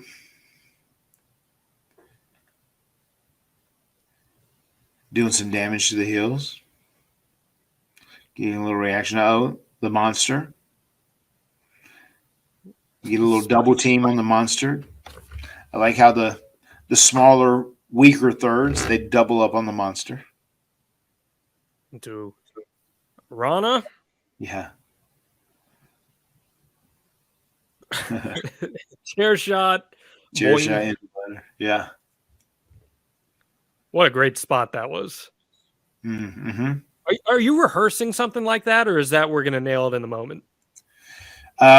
We had walked through all this. Yeah, we'd kind of walked through everything for timing. And fortunately, everything went pretty smooth. You mentioned time in the past. Were you guys given the proper amount of time for this match? Yeah, we were, and we had all the time we were given in the beginning. Oh, geez, that chair shot gets me every time. I just remember saying, if you're going to hit this guy, you have to hit him like you want to kill him. If you don't, it's going to be terrible. Well, and if you don't, it could ruin our match. She certainly did do just that. Oof, down goes Bubba. Yeah, that one looked good. Dude, Bubba's a great seller. I love watching Bubba sell. Yeah. Bubba does the good Humpty Dumpty sell, Right. Staggering a little bit. Yeah, he does do that well. Humpty Dumpty always takes a great fall. And you can see, yeah, exactly. And sometimes we have to put them back together again. you can tell there's going to be chaos because Jeff's got this big ass ladder out there that looks so awkward. It's like outside the ring, it's as tall as the ladder's in the ring. So there's some Jeff Hardy insanity coming up. Any hesitance to do this for him after the year prior where he hurt his foot? No, he was fine. I do think he really wanted those two tables, and I think he decided to just double up with guys and take both these guys out. You can see me in the ring. I specifically nailed Adam just so everybody would be down on a cell, and I almost feel like he was giving me the side eye, like "Come get me, come get me," because we wanted everyone in the sky. We wanted everyone in the venue watching Jeff. I was going to say that you want to get all the attention on Jeff there as he goes through the tables. Only one of them actually breaks. Just another iconic Jeff Hardy moment. That's what he does, man. He's a moment maker when it comes to that. That's probably the first thing Jeff really tries to do. If we're in some sort of match like this, like I want to come up with a big moment that is going to be indelible and burned in people's minds forever, that they'll never forget. What is my moment going to be in this match? And then we work our way backwards from there. Well, and what's funny about it is he does this same exact spot the year prior, but I think it's elevated because of the venue, where it's this massive stadium, and now it just looks even bigger. And then you add the second person into the fold with it. It just levels it up. And now also by doing that, he's taken all of the people that were the third guys out of it. Yes, so they're gone. Yeah, they're all gone, right? Now, Devon getting ribbed with having to hang from the titles. That became an ongoing rib. How can we make Devon be afraid of heights again? CLP. And once again, we very strategically set up these ladders, these three in line. And this was called the Frogger spot. And they said, okay, right here is Jeff's Frogger spot. That's what it was called, almost like in the game Frogger, where you have to jump on each thing perfectly. And Jeff, it's funny, Jeff had nailed that the night before. He tried that a few times, and he nailed it 2 or 3 times. And, of course, he was so mad. He beat himself up so much because that one ladder went down. And I said, dude, it was still fine. Like you would. He said, no, it wasn't. It wasn't. And usually he's not passionate like that. Usually he's like real just laid back. Here we go, Matt Hardy. So this one did a little work. Jeff found out a way to lock his feet in there on this ladder, like he was trying to get his own balance, and then Bubba could pull him back because we needed him to swing and get a little momentum into Adam, and we had to get that ladder out of the way too. So we were serving 2 purposes there with Jeff having his feet in that ladder. We drug him back so we could get the momentum he needed for that bump, and also we got the ladder out of the way. We cleared the ladder so they could both bump. One of the most memorable moments in WrestleMania history there. Yeah. I mean, what do you remember? One of the most replayed moments in WrestleMania packages and stuff. I mean, what do you remember seeing it from the ring and it all going down? What's going through your head? Yeah, I definitely popped up and was watching it. And I was shocked at how perfectly Jeff landed. Perfect. I mean, he landed perfect.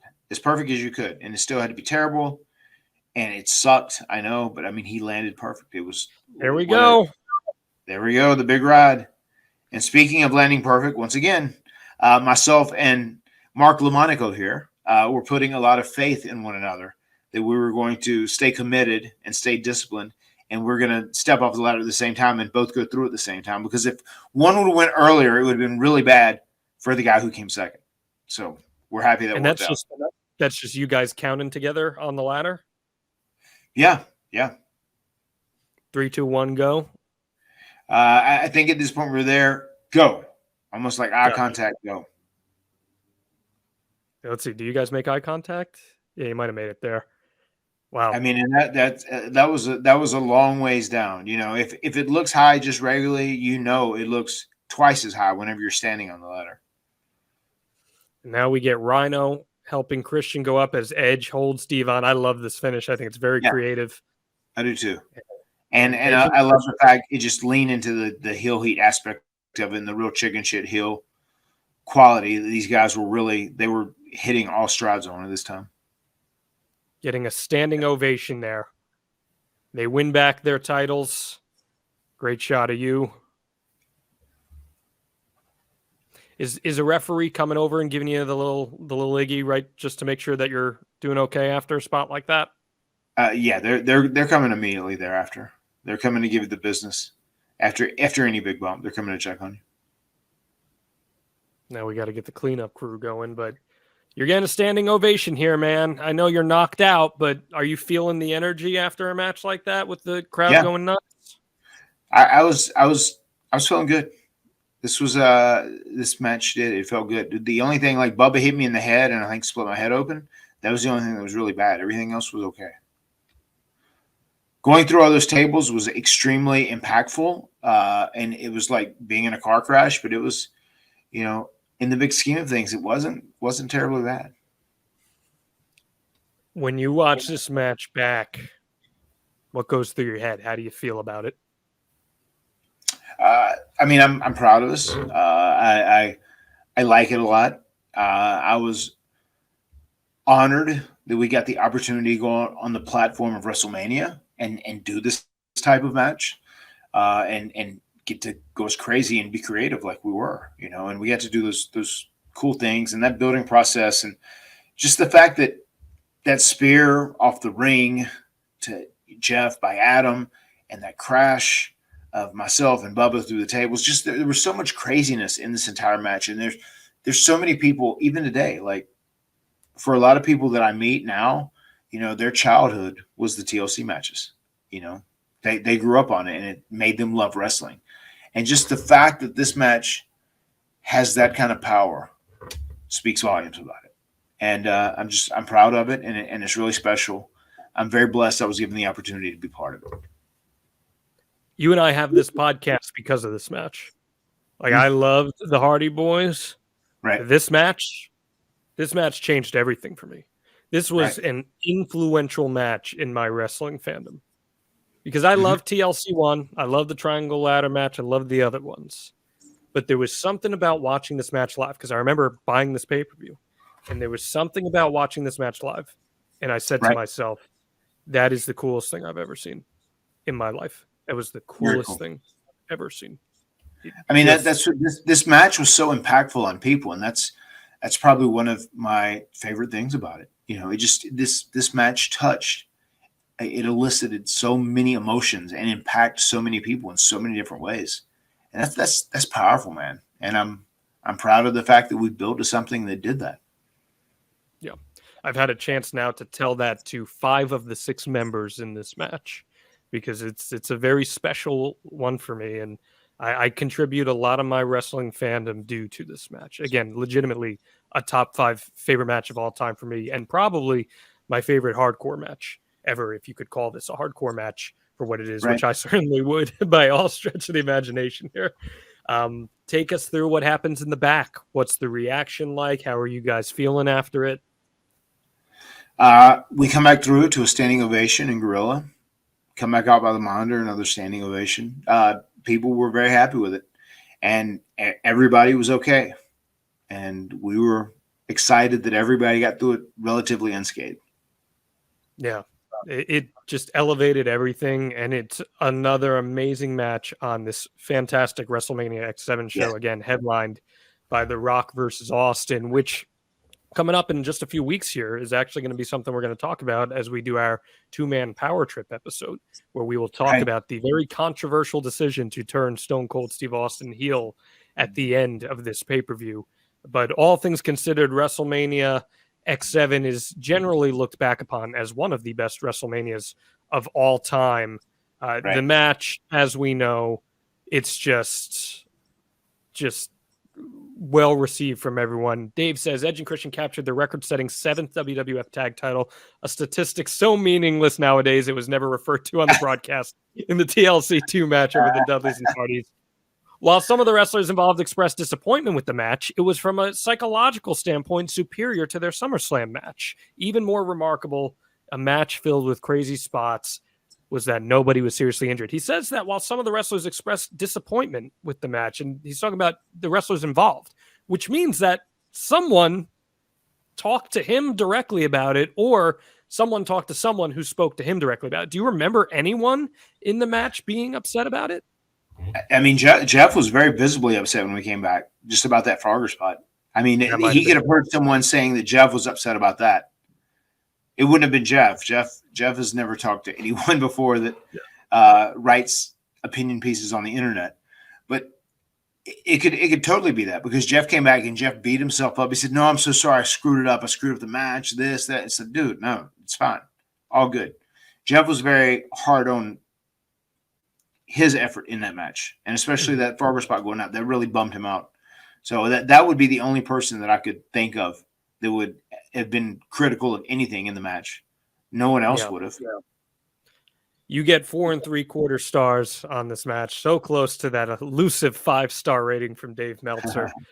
But I speculate, based on how Dave has come around to ladder matches over the years, had this match happened later down the line, it probably would have been a 5-star match, in his opinion, just because it was so different than anything else we were seeing at the time. And it built on the 2 matches prior. You could argue the 3 matches prior. An all-timer, Matt Hardy, and in my opinion, one of the most important matches of your entire career. I want to ask a few Ask Matts before we get out of here. Tony Crouton Bomb says, the farther away we get from this match, the more obvious it becomes how heavily it influenced the wrestling we have today. If you could do it again, would you change anything? I would have booked you to win, considering you guys got screwed at SummerSlam the year prior, he says. That's a good booking decision. I agree. I concur. No, I don't really think I would have changed anything in the match. And it did become very influential. Like our style of being more athletic, incorporating objects, inanimate objects like a table, a ladder, chairs. I mean, that obviously came more into the business as time went on. And, the only thing I would say that is tough about it is that it just raised the bar for everyone across the board. And that has continually been done in professional wrestling. We were just lucky to be the groundbreakers, to be really the first people to really delve into like TLC matches. And we were the first people to have these opportunities to take a ladder, a table, and a chair and make magic with it. So we got a great spot, because when you're the first person to do it, you're given a clean slate, and you can paint your own picture, your own portrait, and it looks great. Even later on down the road, like you can look at other guys that did ladder matches or Money in the Bank ladder matches, whatever, different table matches. And just because we got to be the first ones to really do it, ours are always going to be held a little more dear in a lot of people's hearts. Johnny wants to know, when the match was being mapped out, was there any point where you guys had a "we're doing something special here" moment? I don't think actively, as we were like trying to map out the match, I don't think we thought what we were specifically doing in the match was something very special. We knew, because we had built up equity and stock and value in the TLC concept and the 3 teams in these triangle ladder matches. We knew that we were doing something very special. And we knew we were building ourselves as special acts that were going to go down in history for like blazing some trails in pro wrestling. So I think that's what we knew more than anything else. I don't specifically think we thought that about the match, like the specific spots we were doing. We just knew the spot we'd been putting in to be, trailblazers when it came to the TLC movement. We were like the forefathers of that. So we knew that was a special moment and also a big deal for all 6 competitors in that match. Also wants to know, when you see the match on the card for WrestleMania, did you feel like this could be considered one of the greatest WrestleMania matches of all time? So I think he's asking, like, when you knew that you guys were going to be doing this, did you have a feeling that we'd be looking back years from now and saying this could be something special?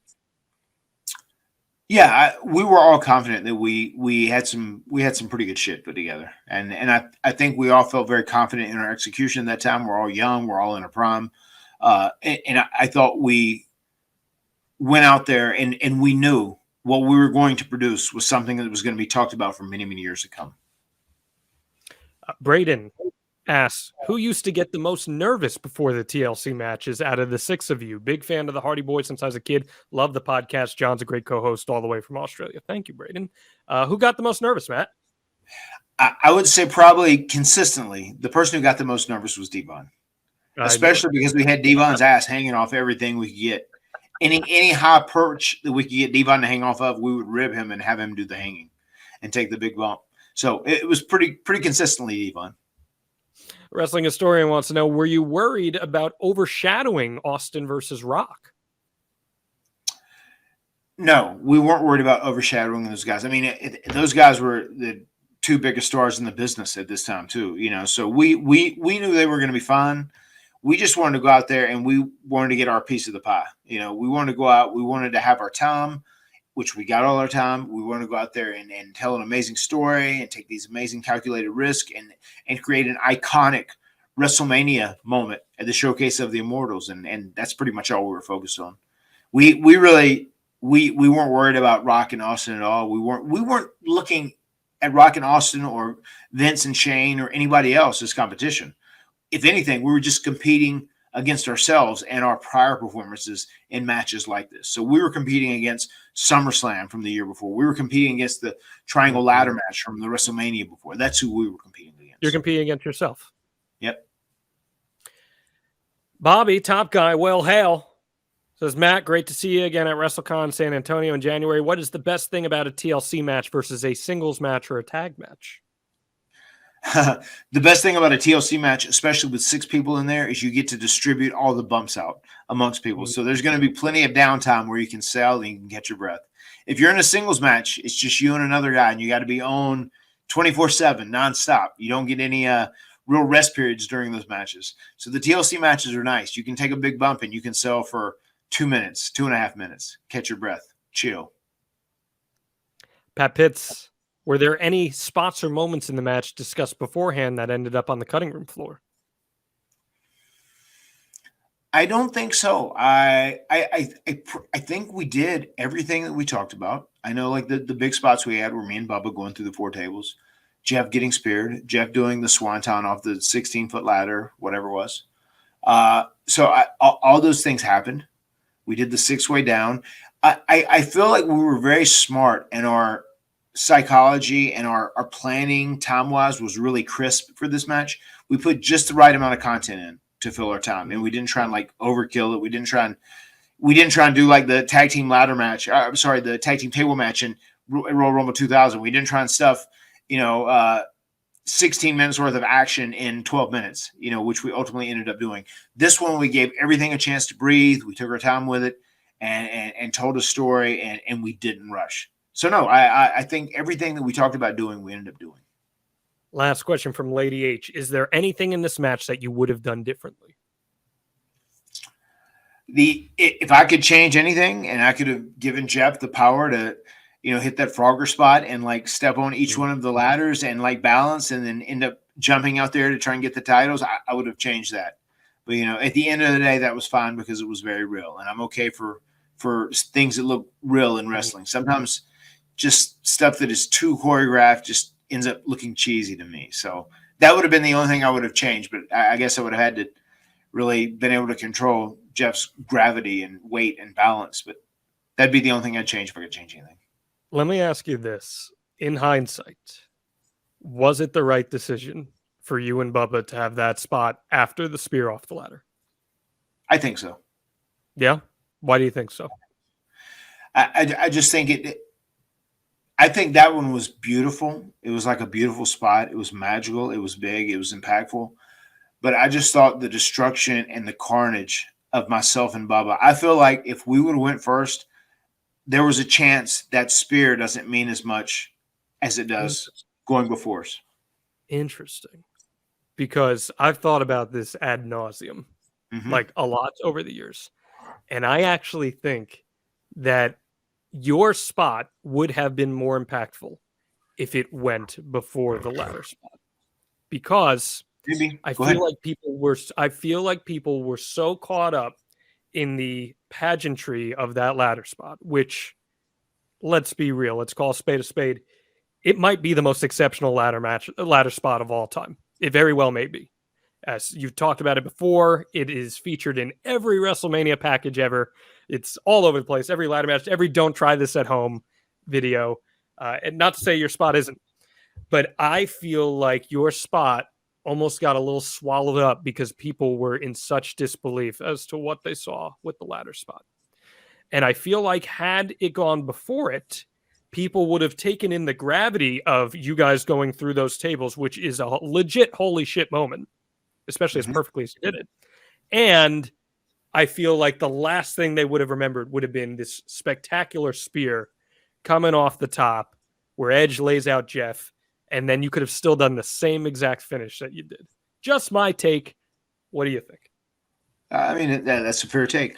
Wrestling is very much subjective, man. A lot of people argue about wrong and right, but really in the subjectiveness that comes with pro wrestling, there's not always a wrong and right, you know? So I don't know.